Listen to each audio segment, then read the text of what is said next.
अध्याय 13 श्री गणेशाय नमः। शुक्ल पक्षीचा शशिकर वाडे जैसा उत्तरोत्तर तैसे हे स्वामी चरित्र अध्याध्यायी वाढले।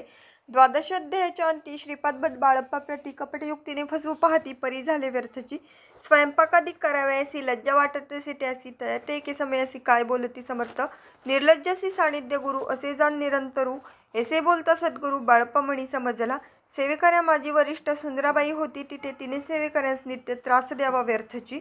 नाना प्रकार बोलणं करी सर्वांचा अपमान परी बाळप्पावरी पूर्ण विश्वास होता तियेचा। परी कोणे एके दिवशी मध्यरात्रीच्या समयासी लघुशंका लागता स्वामीसी बाळप्पा ते उठविले। तैपासून बाळप्पासी त्रास देत अहर्दिशी गारहणे सांगता समर्थांसी बाई ते शब्दे ताडिती।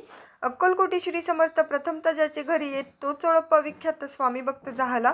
एक तपपर्यंत स्वामी सेवा तो करीत तयासी द्रव्याशा बहुत असे सांप्रत लागली।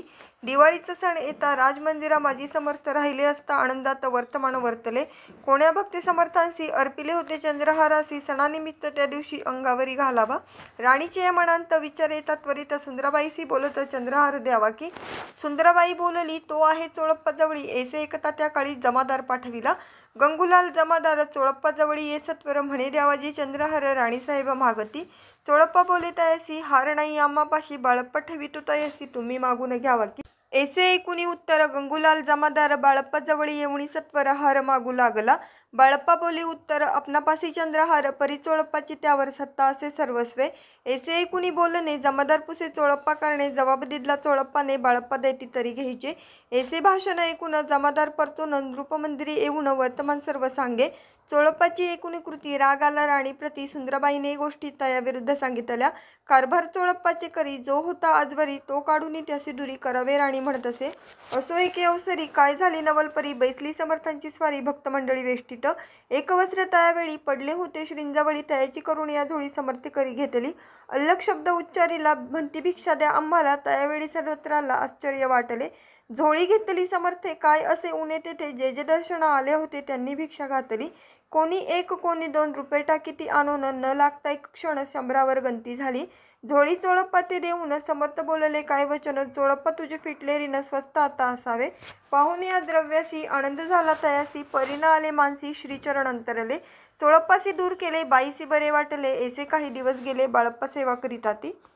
कोणे एके अवसरी सुंदराबाई बाळप्पावरी रागवून दृष्टोत्तरी ताडण करी भवसाळ। ते ऐकुनी बाळप्पासी दुःख झाले मानसी सोडूनी स्वामी चरणांसी म्हणती जावे येथुनी।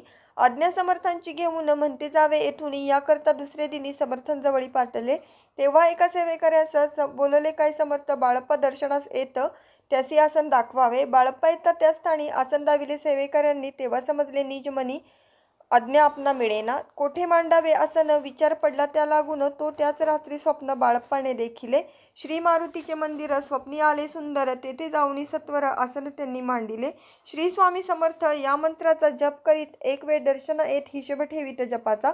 काढून दिले बाळप्पासी आनंद झाला बाईसी गर्व भरेती कोणासी मानेनाशी जाहली।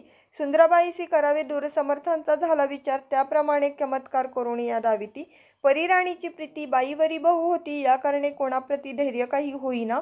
अक्कलकोटी त्या अवसरी माधवराव बर्वे कारभारी त्यांची हुकूम झाला सत्वरी बाईसी दुरी करावे। परिराणीस भिवून तैसे न केले त्यांनी समर्थ दर्शनासी एके दिनी कारभारी पातले। तयासी त्यांनी बोलती समर्थ कैसा करिता कारभार ऐसे ऐकून या उत्तर बर्वे म्हणी समजले। मग त्यांनी त्याच दिवशी पाठविले फौजदारासी कैद करून या बाईसी आणावे म्हणती सत्वर। फौजदारासी समर्थ काही एक न बोलत कारकिर्दीचा अंत ऐसा झाला बाईच्या। स्वामीची या सेवेकरिता सरकारांतून तत्वता पंचनेमुनी व्यवस्था केली असे नृपराये। मग सेवा करायासी घेऊन गेले बाळप्पासी म्हणती देऊ तुम्हासी पगार सरकारांतुनी। बाळप्पा बोलले तयांसी द्रव्याशा नाही आम्हासी आम्ही निर्लोभ माणसी स्वामी सेवा करू की। बाळप्पाचा जप होता पूर्ण एका भक्तास सांगून करविले श्रींनी उद्देपण हिशेब जपाचा घेतला। बाळप्पांनी चाकरी एक तप सरासरी केली उत्तम प्रकारे समर्थ ते प्रिय झाले। दृढ निश्चय आणि भक्ती तैसी सद्गुरुचरणी आसक्ती तेन येत मोक्ष हाती अन्य साधने व्यर्थची।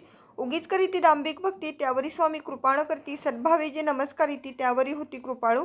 अक्कलकोट निवासिया जय जयाजी स्वामीराया रात्रंदिन तुझ्या पाया विष्णू शंकर वंदिती। इति श्री स्वामीचरित्र सारामृत नाना प्राकृत कथासंमत सदाभक्त परिसोतो त्रयोदशोऽध्याय गोढा। इति श्री स्वामीचरित्र सारामृते त्रयोदशोऽध्यायः। श्री स्वामी चरणार्पणमस्तु। शुभं भवतु।